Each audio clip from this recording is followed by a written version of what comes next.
안녕하세요. 오늘 저희가 함께 깊이 살펴볼 부분은 누가복음 20장입니다. 여기서는 예수님을 향한 여러 도전적인 질문들이 나오고요. 또 그에 대한 예수님의 정말 지혜로운 답변들이 이어지죠. 네, 맞아요. 이 장을 보면 당시 종교 지도자들과 예수님 사이의 긴장감이 정말 최고조에 달하는 것을 느낄 수 있습니다. 그렇죠. 그 대립 속에서 예수님께서 어떻게 당신의 권위와 또 하나님 나라의 원리를 드러내시는지 그 부분을 좀 주목해서 보면 흥미로울 것 같습니다. 네.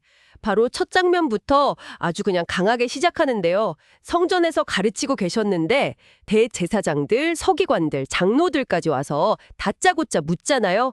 당신 무슨 권위로 이런 일을 하냐? 네, 누가 당신에게 이런 권위를 줬냐? 이거 뭐 거의 시비 거는 수준인데요. 그렇죠. 상당히 공격적인 질문인데 여기서 예수님의 대응 방식이 참 인상적입니다.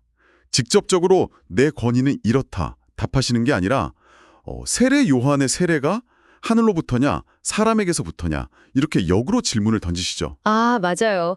그 질문 때문에 지도자들이 엄청 곤란해 있죠. 네, 이러지도 저러지도 못하는 그야말로 딜레마에 빠뜨리신 겁니다. 요한을 인정하면 자기들 불신이 드러나고 부정하자니 또 백성들이 두렵고 결국 모르겠다고 회피하는데 예수님은 바로 이 과정을 통해서 그들의 위선 그리고 사람들을 두려워하는 마음을 딱 드러내시는 거죠.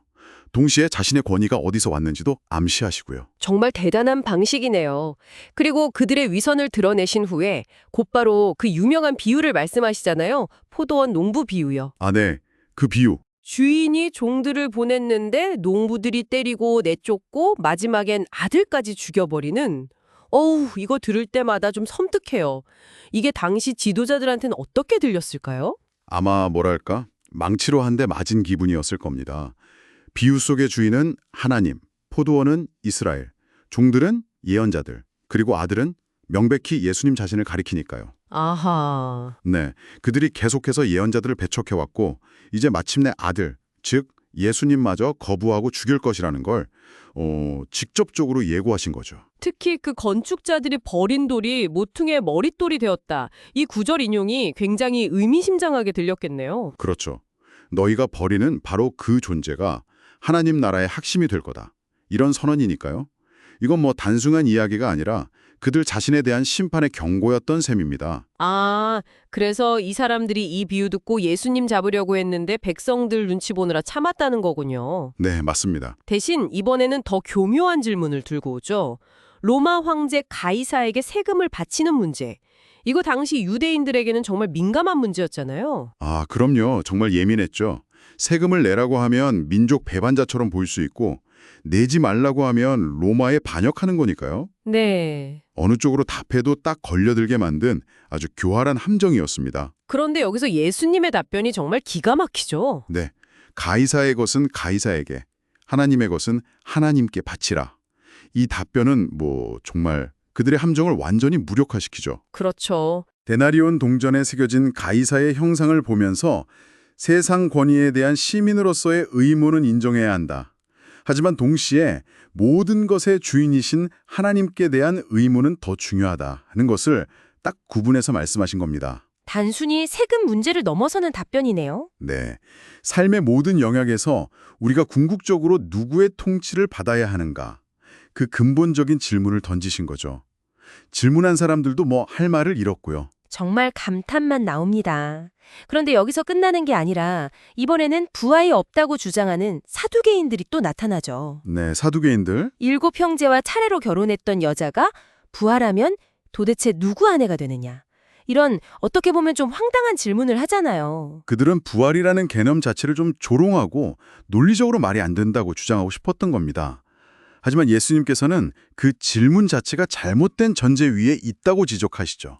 전제부터 틀렸다. 네, 부활 후의 삶은 이 땅의 결혼 제도와는 완전히 다른 차원이라는 겁니다. 죽지도 않고 천사와 같이 하나님의 자녀가 된다고 설명하시죠. 그리고 더 나아가서 그들이 권위 있게 여기는 모세 오경을 인용하시면서 아브라함, 이삭, 야곱의 하나님은 죽은 자의 하나님이 아니라 살아있는 자의 하나님이시다. 이렇게 강조하심으로써 부활의 확실성을 증명하십니다. 와, 사두개인들로서는 정말 반박하기 어려웠겠네요. 네, 그들의 논리를 완전히 뒤집어 버리신 거죠.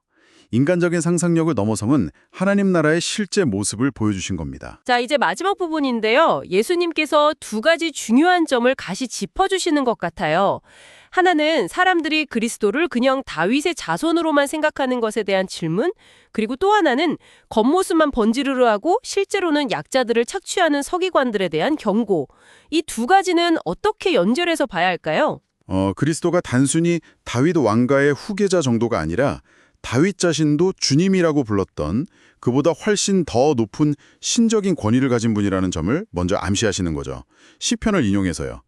이건 앞서 나왔던 권위 논쟁과도 연결됩니다. 아, 그렇군요. 그리고 바로 이어서 서기관들의 위선을 지적하시는데 이건 결국 종교적인 지위나 겉모습이 참된 신앙을 보장하는 게 아니라는 걸 보여주는 겁니다. 오히려 그들의 위선, 특히 과부의 가산을 삼키는 것 같은 탐욕은 하나님 앞에서 매우 심각한 문제라는 거죠. 네.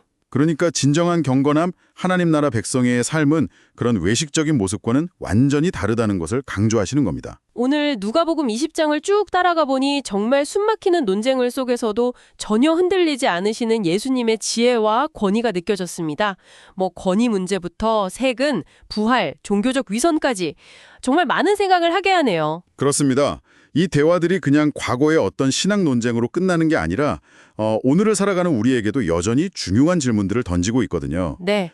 우리는 삶 속에서 궁극적인 권위를 어디에 두고 있는지, 또 세상에서의 책임과 하나님을 향한 헌신 사이에서 어떻게 살아가야 하는지, 그리고 혹시 우리의 신앙이 겉모습에만 머물러 있진 않은지 돌아보게 만들죠. 여러분께서는 오늘 이 이야기들 속에서 예수님의 여러 답변들 중 어떤 부분이 가장 마음에 와닿으셨나요? 아니면 좀 불편하게 느껴지거나 도전이 되었던 부분은 없으셨는지요? 그 이유를 한번 조용히 곱씹어 보시는 것도 좋겠습니다. 네. 그 질문들을 통해 이 오래된 이야기가 오늘 나의 이야기가 될 수 있겠네요. 네, 바로 그렇습니다. 스스로에게 질문을 던져보시면서 오늘 이야기를 마무리하시면 좋겠습니다.